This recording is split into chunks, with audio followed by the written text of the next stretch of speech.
வணக்கம். ஃபர்ஸ்ட் நீங்கள் மேகையில் போயிட்டு டாக்குமெண்ட்ஸ் கொடுக்குறக்கு அந்த ஃபார்ம் இருக்குது தானே, அதை எடுத்துகிட்டு வரணும்.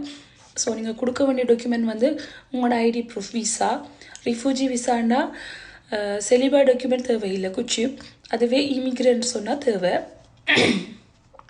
ஸோ ஆக்கள் ரிஃப்யூஜி ஆக்கள் வந்து சிவில் கொடுக்கணும், அதுக்கு பதிலாக பர்த் சர்டிஃபிகேட். அண்ட் நீங்கள் எந்த இடத்துல போய் கேட்குறீங்களோ, நீங்கள் எந்த மேகையில் கேட்குறீங்களோ அந்த இடத்துல நீங்கள் வசிக்கிறீங்களன்றதுக்கான ப்ரூஃப். அசோஸ் மெலாஜி இல்லைன்னா ஆம்போ அப்படி ஏதாவது ஒரு லெட்டர் நீங்கள் கொடுக்குற அட்ரஸில் வந்திருக்கணும்.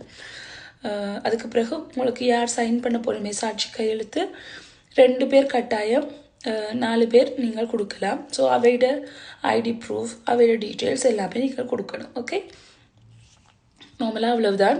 உங்களுக்கு மொழி தெரியலன்னு சொன்னால் டிரான்ஸ்லேஷனுக்கு நீங்கள் ஒரு அளவுக்கு வைக்கணும். ஸோ அவையோட டாக்குமெண்ட்ஸ் எல்லாம் நீங்கள் கொடுக்கணும். நன்றி.